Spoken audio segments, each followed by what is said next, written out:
As always, this video is intended for adults 21 and older and is for educational and historical interest only. I'm not here to promote or encourage tobacco use nor purchasing of any tobacco products. This is all about tradition, craftsmanship, and appreciation of the blend itself. Let's dive in.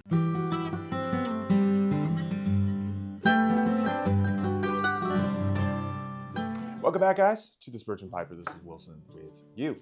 There are these evergreen questions I've been getting since the beginning of this channel, and they're things like, what are the recommended blends for beginners that you have, or where do you get your products from, or it's like today's video, what are some good recommended beginner pipes that you would recommend? Because I see what you have, and they're really nice looking, or other guys who have even far nicer, more expensive pipes than I have, and I want what they have. It looks really cool, and just like with any hobby or anything we get into, we want to just throw ourselves into it. We want to throw money into it, or time, or whatever the case may be, and that's not always the wise thing, because do you know if you're going to stick with it? Do you know if you even like it? And that's why I feel like videos like these are so important and helpful. I actually have done one years ago, but I'm kind of updating it. That one's still helpful. You can check it out. But here's an updated recommendation. If you're a beginner, you've already started, or now you're interested, whatever the case may be, pipes I would recommend for you. And then one I don't recommend for you. And we're going to get into that. But before we do, today's video is sponsored by RevCon OKC. RevCon OKC is a conference being held in the Oklahoma area for the second year, and last year I did attend, and it was an incredibly great time, that focuses on robust theological teaching. This year the theme is going to be on Jesus Christ, the same for his people forever, with some excellent teachers and smoked brisket. I want to encourage you to check it out. It's going to be March 12th through 13th of this year. If you want more information, look down below at the drop box and use keyword Spurgeon Piper to get a discount. So going forward on these pipes, let me say before you skip to certain ones, there's no order on these pipes. Secondly, the reason why I am picking these pipes is not because they're my favorite. It's not because I even regularly smoke them. It's because they are inexpensive, they are of quality, they have a good reputation, and if you don't stick with it, you're not going to be out a lot.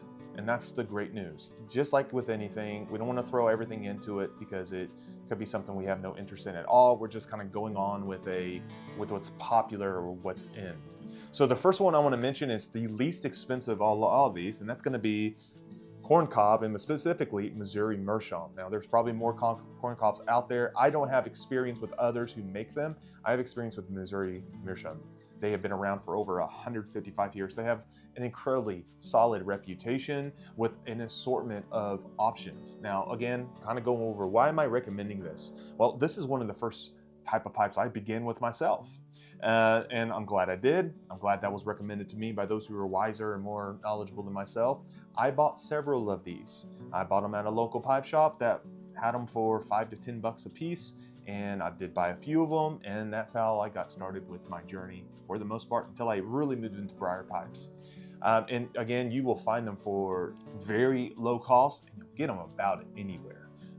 You'll even find them at cigar shops or cigar lounges, and of course pipe shops and a lot of other online retailers. They are dependable. They are great even for those of us who are more experienced, but we want to go hiking or fishing or what have you, something more active. And if we by chance break one of these, it would be unfortunate. I've broken a pipe and it is really unfortunate, but it's not the end of the world. We didn't have a lot of money put into these things, so they're great in that regard. They can take a beating, and that's why they have stood the test of time for really over 155 years. So Missouri meerschaum, again, specifically, I'm going to recommend because, again, I'm all about trusted sources. So you could check them out and grab some if that's something you are interested in. The next type of pipe I'm going to recommend has been recommended by many, and that's going to be Dr. Grabow. I have one here in my hand that has been in my possession for some time. Dr. Grabow has been around for over 60 years. They have a great reputation, and they use, unlike Missouri meerschaum here, they use mostly briar wood as for their pipes. And the reason why they use briar, like most pipe makers use, is because briar has a lot of qualities that makes it one of the best options available to us. But their prices are very approachable. You're looking anywhere from something like $20 to $50. You're not going to really break the bank much on these, and you can find them in many places, even CVS Pharmacy or Walgreens. Certainly online retailers are going to have them, and of course your pipe tobacco shop, brick and mortar store is likely going to have some options on hand. And they come in a variety of options. This one is the Royal Duke. You know, it's more of a bent bulldog, but there's a number of shapes and sizes that they can come in, just like with the Missouri meerschaum if you saw it earlier. So that's another one I would recommend, that if you're looking really for the briar look, that's a good option to go to. The last one I want to recommend is actually one I don't have in my hands or in my possessions because I gave it away to someone getting into pipe smoking. That's going to be Morgan Bones pipes. They have risen up in popularity and prestige because they make solid pipes that are pretty inexpensive. They've been around now going on a number of years, and you can get their pipes around the $50 range and up in different styles, different looks, with a number of options. But more and more I'm seeing guys go to these pipes because they allow you to, if you're interested, you go into staining them themselves or keep them as is, and they're really dependable, and they're like many other briar pipes out there. They're just less refined, if you will, though I still think they have a really cool look. They look like almost bone pipes, which is really neat. So those are three. Is that the only three? Are there other things I could recommend to you, other brands? Yes, but I'm going with three to keep your options limited, because that can often help with us just going forward with the decision. So those are three I recommend. If you're watching this, you have experience with others, feel free to leave them below in the comments. I'm sure that you can make some fine recommendations.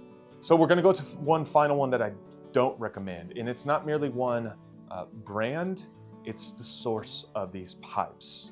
And I've mentioned this before. I actually have a video that I did a number of years ago that got me, well, it got a lot of rough comments, let me just say that. And that's going to be pipes like this here. One that I started with, my very first pipe, that is brand is Joyodelph. You're going to find it all over Amazon, and you're going to find others like it on Amazon that are made and manufactured in China.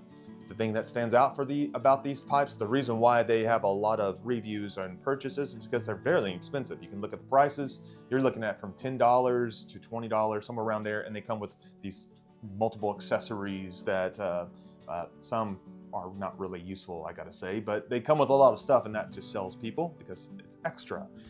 Well, why do I not recommend these? I didn't have a bad experience necessarily with this one that I began with, but the reason I would give pause for anyone going into them is because of questions of the sourcing.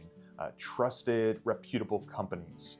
We don't know the sourcing or the companies behind the manufacturing of these, and not every wood or material for that matter is healthy to smoke out of. Not all woods are created equal. There's some that could be more toxic to you.